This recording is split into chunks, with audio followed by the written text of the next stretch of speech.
Hi everyone, this is Gail at Ladyfingers Sewing in Ole, Pennsylvania. Today I'm going to share with you how to cut out block number 27 from the Made and Found Quilt Along.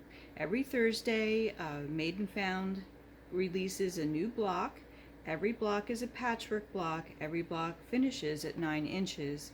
And there are 36 blocks in all, plus a number of bonus blocks and setting ideas that come along with the quilt along. The quilt along is free, and in order to participate, just join the Made and Found Facebook page, and while you're at it, join the Ladyfingers Accuquilt Go Club Facebook page to get all the latest news about this wonderful quilt along that was created by Sarah Maxwell.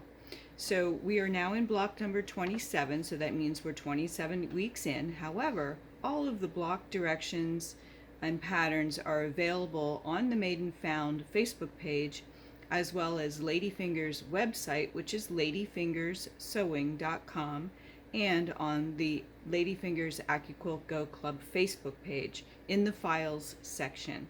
So all 27 blocks so far, plus the ones to come, are a weekly event on Thursday, and then I subsequently create a video for each of the 27 block or each of the 36 blocks so that you can get some help if you're into Accuquilt, how to cut out these blocks using the Accuquilt cutting system.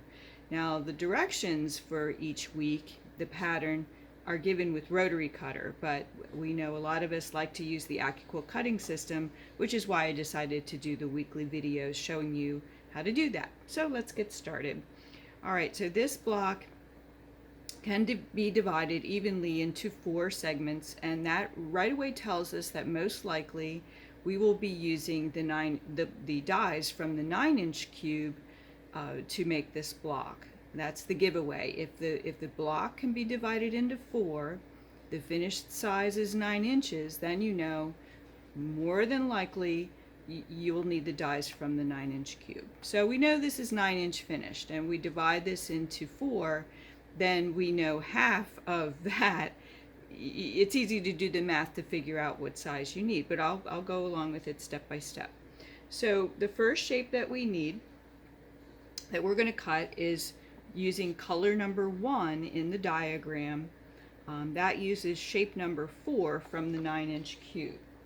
So shape number 4 is this die, shape number 4 from the 9-inch cube, and this is actually a quarter square triangle, which is used to make the flying geese segment, which is where you can see color number 1 with the 2 colors number 5. That'll create a little flying geese unit. So that's what we need first.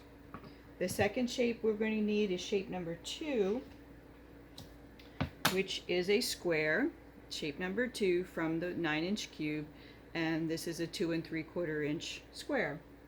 The third shape we're going to need is the half square triangle. This is the smaller of the 2 half square triangles that's in your cube, and it is shape number 5.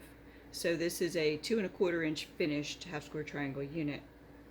Okay, so we'll start with color number 1, which is the quarter square triangle, shape number 4. We need 4 of them.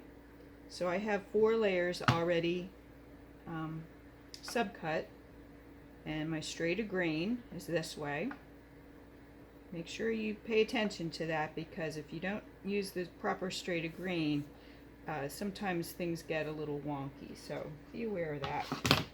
Put my mat on top, and this goes right into the cutter.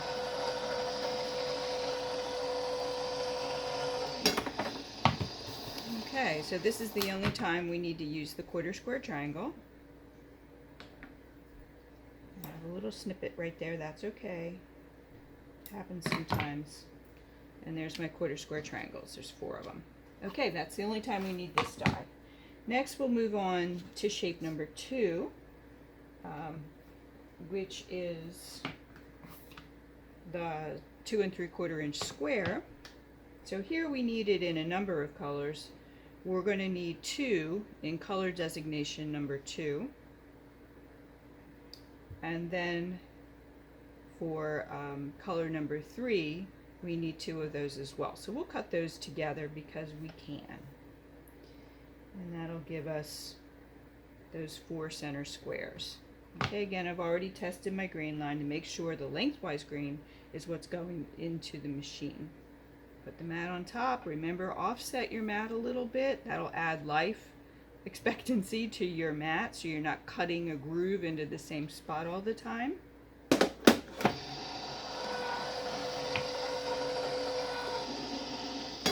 And then after you've cut your pieces, it's good to rub your mat a little bit and then slide your mat off of the die board. Don't lift it. That'll help keep you from having static. Okay?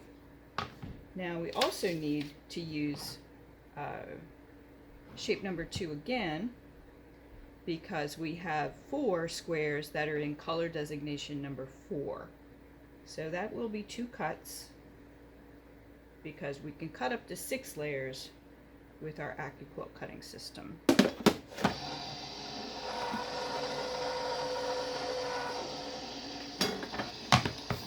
give it a little rub, slide it off. And you can see I often use scraps. You can see there's very, very little waste if you use your system properly. So there's our 4 corner squares. And then finally we need shape number 5, which creates the star, which is the gold. I'm using this neon color.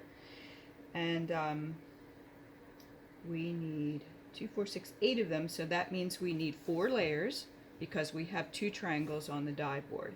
Remember, when you're lining up your grain line, you want to follow the shape of the shape, not the outside of the die board. So this is what we pay attention to when we're laying out our fabric. Okay? And put the mat on top. Right through.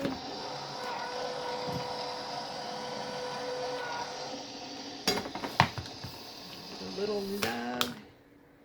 Pull off this.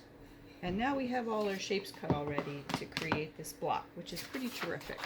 Okay, so we're going to make 4 flying geese units first.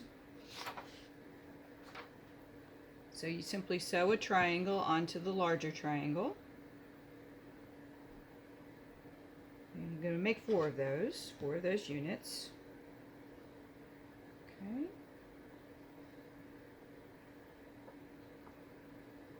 So this to me screams, make me scrappy. If I were to do an entire quilt with this block, it looks like a block my grandmother might have used.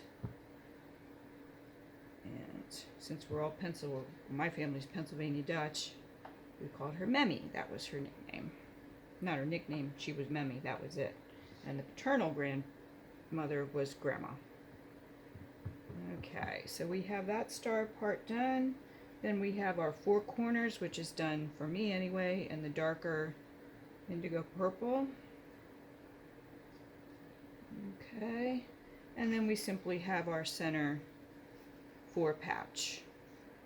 So we have those 4 squares. All right. So to sew all this together, you're going to make your 4 flying geese units, sewing a triangle to the bigger triangle, back to that. Then I would construct the 4 patch in the center, and then you're going to sew this square to this side of the flying geese unit, this square to this side of the flying geese unit, and same scenario, making 3 rows, and then sew those 3 rows together. So that's it. So I hope you've enjoyed learning how to cut block number 27 out with Accuquilt cutting system. Please do follow us on our Ladyfingers YouTube channel, where all of these videos live all the time. And if you haven't already, be sure to join the Ladyfingers Accuquilt Go Club Facebook page, where you'll see a nice community of fellow quilters who are using their systems and making some beautiful things. So we will see you next week. Thank you.